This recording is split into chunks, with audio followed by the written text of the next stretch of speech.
What's crackin', Jack? You are in the jungle. You made a lot of money if you bet every one of my plays in Tuesday's MLB video. But you're on the IRS's radar if you're a jungle member and bet every one of the plays that I text out to members. We were absolutely fire on Tuesday. Looking to do it again today. Let's go. Greetings, everybody. Welcome back to the show. And if you're joining us for the first time, welcome to the jungle. We're going to break down all 4 playoff games for Wednesday, October 1st, and come up with the best bet for all of them. And I'm going to leave 2 links for you in the comments section of the video. The first link is to my $5 favorite play of the day. And for just $5 and no further obligation, you get my best baseball bet of the day text to your phone. Tuesday's play was Gavin Williams, the Guardians, to have over 5.5 strikeouts. He had 8. Congratulations to all who tailed. Now, people will back me up in the comments for this.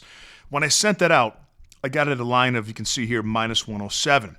As people started hammering, it went up to like minus 160, minus 170, and I didn't feel good about people buying the $5 play once the line was that high. So I called everybody, 28 people personally, who purchased it.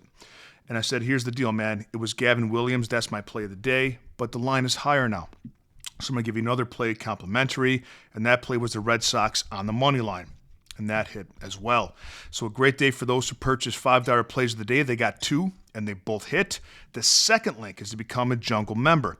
And for as little as 55 cents a day, you can become part of the fastest growing sports betting community in the Western Hemisphere. We had a great day on Tuesday. So we're 3-0 as of right now. We had the 2 plays that I mentioned. We also had the Guardians team total under 0.5 runs, first 3 innings. That hit. And our last play of the day hasn't concluded yet, but it's the Dodgers -1. So if you become a member, you get my full betting card every single morning, text to your phone, access to our members-only Discord, and a direct line to me if you'd like me to opine on any other bet you're considering placing. We have a free weekly trial. Take it for a test spin and see if it's for you. Today's video is brought to you by Outlier.bet, the top name in sports betting research, and by Red Lobster, proud seafood affiliate of the Green Bastard. First game up, Detroit at Cleveland. Detroit's up 1-0 and looking to close the Guardians out in Cleveland. Cleveland's the home favorite, hovering around minus 120 on the money line on most books. Detroit's sending Casey Mize to the hill, and the Guardians are countering with Tanner Bybee. You know, there's a strategy in sports betting that you may or may not be familiar with called the zigzag. And essentially, the cliff notes, if you will, of the zigzag is that, especially in a playoff series, in regard to betting the right side, is that the winds go back and forth, especially when the home team in the upcoming game has just lost. And I don't know the exact numbers because of all the variables with different spreads and money line, etc., but it's a proven strategy that's been more profitable than not over time. And that's the case we have here with Cleveland. But does it fit it enough for us here to back the Guardians on the money line? Let's explore.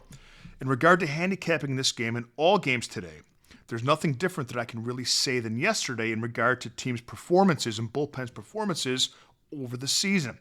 So we have to look at betting strategies and also how Game 1's played out on Tuesday. And in this game, Detroit had the starting pitching edge with Skubal. Cleveland had the bullpen edge and still does. Neither offense has been that good. Essentially, those, were the notes from Game 1. And it kind of played out the script. Detroit won 2-1. They had 5 hits. The Guardians had 4 hits. Cleveland had a chance to tie it up in the bottom of the 9th. They had a runner on third with no outs, and they could not get that run home. But Detroit didn't dominate the game. Detroit's victory in Game 1 was due to 2 things. The brilliance of Tarik Skubal, who pitched into the 8th inning. And the second is Cleveland committing 3 errors in that game that led to 2 Detroit runs, which is an outlier performance. One of the best defensive teams in baseball probably won't give us in Game 2.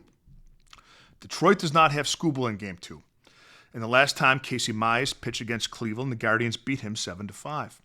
Meanwhile, Guardians starter Tanner Bybee's last 2 starts were both against the Tigers, and the Guardians won both those games, 5-1 and 3-1.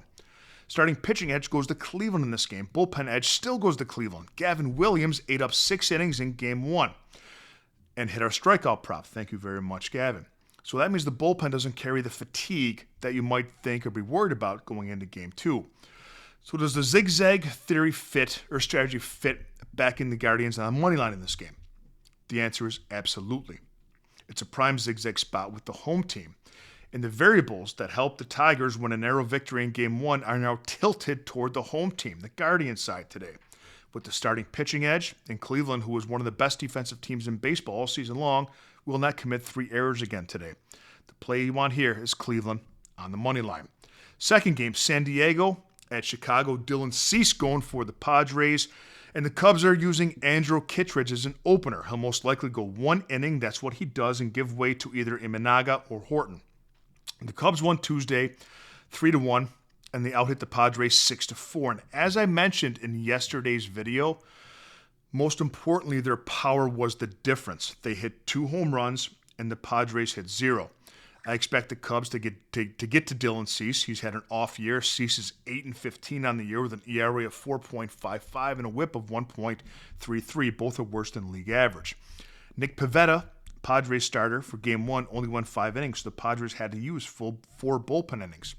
And as I mentioned, the Cubs should get to Cease. And I don't think that the Padres have the firepower to come back. You know, home runs are a huge factor of importance in the postseason. The last 4 postseasons, teams that out-home run their opponents in games have a record of 95-20. And the Padres don't hit home runs. 152 home runs is 3rd least in baseball, ahead of only St. Louis and Pittsburgh, and the Cubs, on the other hand, are 6th with 223. I think Chicago closes the series out on Wednesday. Take the Cubs on the money line. Red Sox at the Yankees, Brian Bayo versus Carlos Rodon.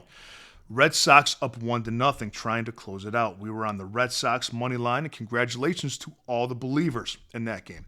We talked about the zigzag strategy with the Guardians and Tigers, but I don't think that works here for the Yankees, and here's why. Red Sox starter Brian Bayo has been great this year against the Bronx Bombers, 2-1 with a 1.89 ERA and 17 strikeouts in 3 games. Meanwhile, Yankee starter Carlos Rodon is 1-2 this year against the Red Sox with a 5.74 ERA. They have pounded him. It's easy to say, well, the Yankees won't lose 2 games in a row in Yankee Stadium in the playoffs and be eliminated. That's the narrative that makes sense. And in your mind, it does make sense to bet the Yankees not to lose again at home. But you can't bet based on just what you think. I'm a data guy, and I have to go with what has made me successful and what has helped me make a living sports betting. And the Red Sox have owned the Yankees this season. They're now 10-4 against them. And they've beat them more in Yankee Stadium than the Yankees have beat the Red Sox. And Brian Bayo has dominated the Yankees' bats, and the Red Sox bats have dominated Carlos Rodon. But the biggest caveat of all is that the Red Sox did not use 1 bullpen arm besides their closer in Game 1. They went straight from Crochet to Chapman, straight from starter to closer, all those bullpen arms. And the bullpen had a huge advantage. They do much better bullpen than the Yankees. They had a huge advantage going into Game 1. They're all still rested. Meanwhile, the Yankees used every high-leverage arm that they have, and the Red Sox hit them. This is a Red Sox bullpen that was miles ahead of the Yankees. And as I mentioned, coming into this, they now have to take the names out of it. Look at the performance, okay? Starting pitching edge, psychological edge, historic edge over the season, bullpen edge. The only play in this game that you can take, if you cap it correctly, is the Red Sox on the money line. And last game we're looking at, Reds at Dodgers, Zach Littell versus Yamamoto, an enormous price on the money line for the Dodgers. We don't lay 1.5 runs with the home team. We know that. Now I'm filming this video at 10 o'clock p.m. Eastern Standard Time, so I don't have data on this game. It's the 3rd inning. But I don't need it, frankly, to cap this. Earlier in the episode, we talked about the importance of home runs in the postseason, and Zach Littell, starting pitcher for the Reds, has given up more home runs than any starting pitcher on planet Earth this season. And the Dodgers have hit the 2nd most home runs of any offense in baseball. We're not going to overthink this one, and we are going to go with the same play that we have on Tuesday, which I think should hit by the time this video clears. And that's the Dodgers on the alternate line of -1.